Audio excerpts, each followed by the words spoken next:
Vergiftet dich deine Autoausrüstung? Ja, jeden Dienstag um 18 Uhr beantworte ich eure Fragen. Und der Christian wollte wissen, ob ich keine Angst vor PFAS habe. Denn ich habe letzte Woche ein Video gemacht über das Thema Gore-Tex und dabei auch meine Regenjacke gezeigt. Und ja, ich habe ein bisschen recherchiert und was ich herausgefunden habe, ist doch ein wenig erschreckend. In diesem Video geht es darum, wie gefährlich Autoklamotten wirklich sind. Und dazu habe ich mir ein paar Notizen gemacht, deswegen verzeiht mir, wenn ich immer wieder mal auf den Laptop gucke, denn ich will aber auch keine wichtigen Punkte vergessen oder auslassen. Und ja, es gibt verschiedene Umweltgifte in Autoklamotten und einige davon haben es schon echt in sich, was ich herausgefunden habe. Aber keine Panik, keine Panik. Am Ende des Videos habe ich auch noch gute Nachrichten, denn nicht alle Marken sind davon betroffen. Und PFAS, ja, das ist so... Umgangssprachlich nennt man das als die Ewigkeitschemikalie, weil es sich dabei um eine sehr stabile Substanz handelt, die sich so gut wie gar nicht in der Natur abbaut, giftig ist für viele Organismen, viele Schäden anrichtet und PFAS ist auf jeden Fall nichts Gutes. So, was kann PFAS eigentlich verursachen? Kommen wir darauf zu sprechen, was macht PFAS oder was machen PFAS? Denn es handelt sich dabei um eine Stoffgruppe. PFAS sind per- und polyfluorierte Alkylsubstanzen und man verwendet sie in Outdoor-Klamotten, weil sie wasser- und schmutzabweisende Eigenschaften haben. Also eigentlich ganz praktisch, wenn sie nicht tödlich wären. Und ja, was können PFAS machen? Also das eine ist, die bauen sich in der Natur so gut wie gar nicht ab. Die sind halt sehr, sehr, sehr langlebig, was halt echt ein Nachteil ist, wenn sie in die Umwelt gelangen. Und im Körper können sie Leber- und Stoffwechselstörungen verursachen, den Cholesterinstoffwechsel stören. Sie sorgen für eine Fettleber, können den Cholesterinspiegel erhöhen und so weiter. Das haben Studien herausgefunden, unter anderem von Rowan Corral et al. 2021 und Sadrabadi et al. 2023. Hormon- und Entwicklungsstörungen, also geringe Belastungen können schon dafür führen, dass Kinder im Jugendalter übergewichtig werden. Wenn die Mutter zum Beispiel schwanger war und PFAS im Blut hatte, kann das bereits dafür sorgen, dass das Kind später etwas übergewichtiger wird. Das hat eine Studie gezeigt von Zhang et al. 2023. Es gibt Hinweise darauf, dass es die Immunfunktion schwächen kann und unter anderem auch Impfungen abmildern kann in der Funktion. Genau, Cholesterinwerte hatte ich ja schon erwähnt, Auswirkungen auf die Entwicklung von Kindern und Krebsrisiko, weil manche PFAS-Sorten stehen in Assoziation mit Nieren- und Hodenkrebs. Das sind so die Geschichten, die PFAS verursachen. Kann auch noch ganz, ganz viele andere Sachen, die ich jetzt nicht aufgelistet habe. Also die Schäden sind doch immens. Wie gelangen PFAS in die Umwelt? Zum einen tatsächlich durch Abrieb, durchs Waschen und in der Produktion. Also da gibt es halt verschiedene Möglichkeiten, wie PFAS in die Umwelt gelangen. Aber es gibt ja auch unterschiedliche Arten von PFAS. Da komme ich gleich nochmal drauf zu sprechen. Wie gelangen PFAS in den Körper? Das ist jetzt die eigentliche Frage. Und wenn man jetzt über das Thema Outdoor-Jacken und Outdoor-Produkte spricht, stellt sich die Frage, wenn ich jetzt eine Gore-Tex-Jacke anhabe, die PFAS hat, gelangt das vielleicht in die Haut und kann durch die Haut ins Blut absorbieren? Jein. Also, zum einen gibt es verschiedene PFAS. Ja? Es gibt langkettige PFAS, kurzkettige PFAS, es gibt nicht-polymere und polymere PFAS. Und die langkettigen PFAS reichern sich eher in Wasser an. Die sind bioakkumulativ, das ist halt nicht so gut, aber sie sind auch nicht so flüchtig. Sie kommen nicht so leicht aus dem Stoffrauch raus. Dann gibt es zum Beispiel kurzkettige PFAS, die nicht besonders bioakkumulativ sind, aber dafür extrem flüchtig und schnell in die Umwelt gelangen, auch teilweise in die Luft diffundieren. Das ist dann etwas problematischer teilweise. Es gibt nicht-polymere PFAS, die ebenfalls flüchtig sind, und polymere PFAS. Und die polymeren PFAS, das sind auch diejenigen, die halt in vielen Outdoor-Klamotten drinstecken, sind zum Glück sehr stabil und nicht besonders flüchtig. Das heißt, sie gelangen nicht so leicht in die Umwelt, wenn sie einmal in ein Produkt wie in eine Jacke eingearbeitet worden sind. Ja, das ist schon mal ein gutes Zeichen. Aber generell gibt es schon Hinweise darauf, dass PFAS möglicherweise über die Haut in den Körper gelangen können. Das sind aber auch nur bestimmte PFAS und da ist die Forschung, also da ist man sich auch noch nicht komplett sicher, wie groß der Effekt ist und ob das aussagekräftig ist. Also das hat die Studie von Kissel et al. 2023 herausgefunden oder ein Jahr vorher, 2022, Radna Stodere et al. 2022.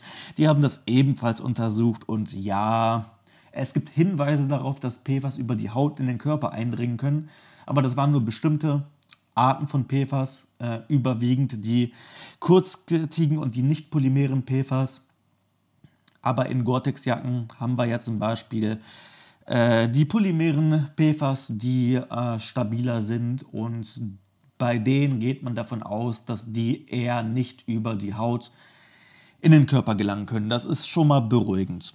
Also, keine Panik. Ja, an der Stelle, wenn ihr noch eine Outdoorjacke habt, die nicht PFAS-frei ist, denn das eigentlich Problematische ist der Herstellungsprozess, weil in der Produktion eben die PFAS in die Umwelt gelangen können.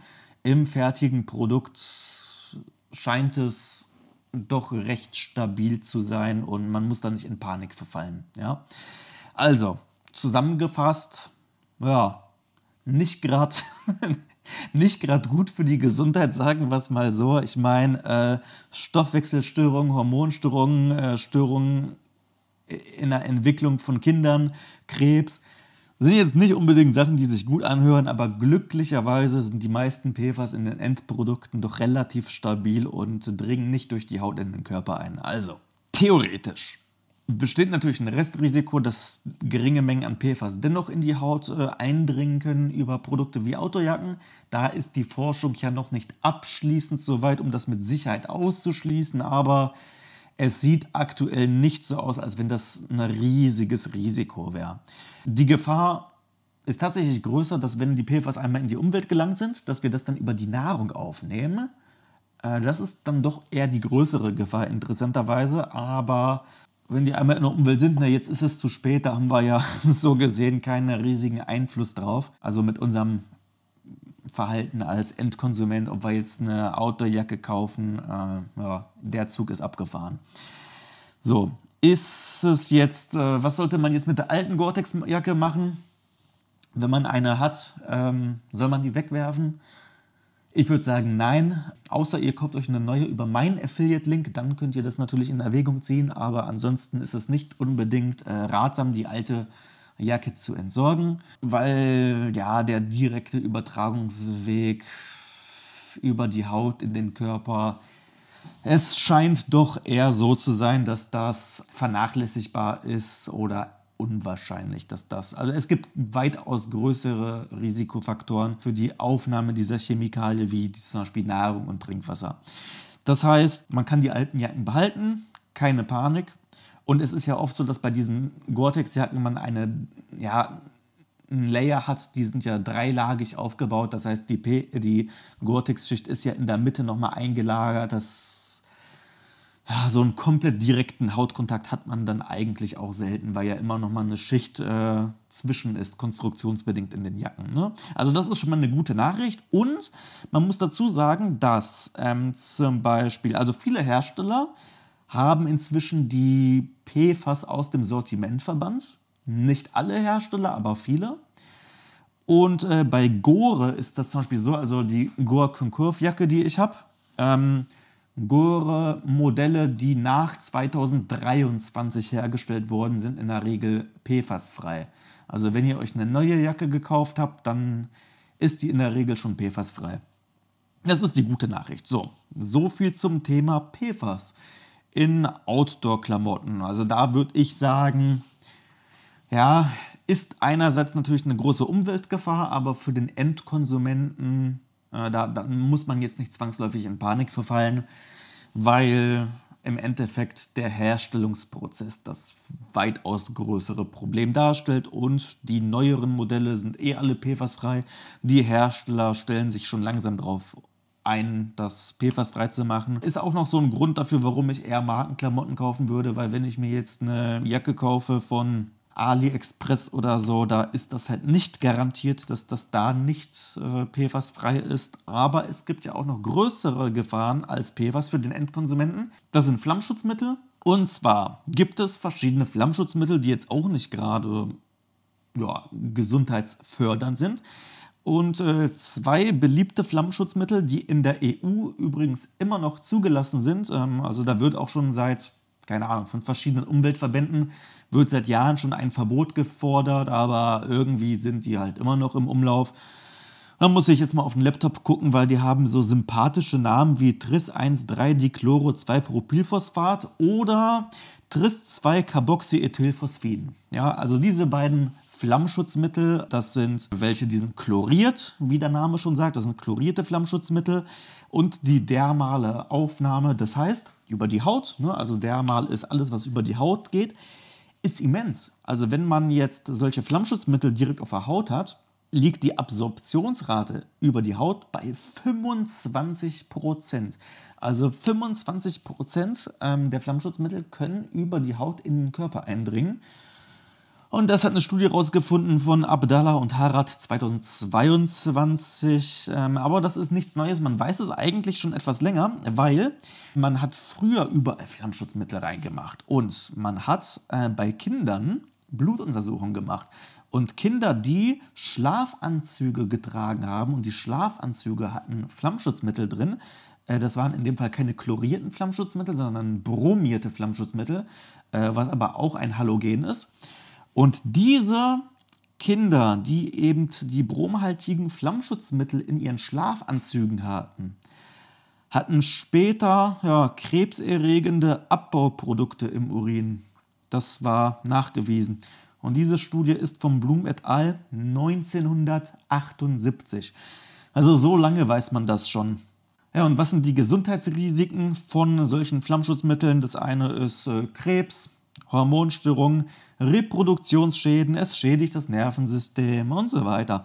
Und natürlich ist auch das Sterberisiko deutlich erhöht. Also Flammschutzmittel auch nicht so geil. Tritt in Outdoorjacken wie Gore-Tex tatsächlich seltener auf. Also ich glaube bei Gore-Tex an sich nicht. Bei Outdoorjacken im Generellen ist das tatsächlich eher ein Problem, was etwas seltener auftritt. Aber auch da, Leute, holt euch nicht die billigsten Importprodukte aus Fernost, weil so eine Regenjacke von AliExpress, die entspricht halt nicht den strengen EU-Normen.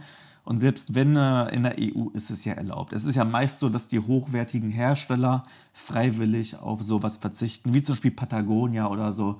Die haben solche Mittel nicht in ihren Produkten. Aber es gibt Firmen, die solche Flammschutzmittel in Zelte einbauen. Und Zelte haben oft Flammschutzmittel drin.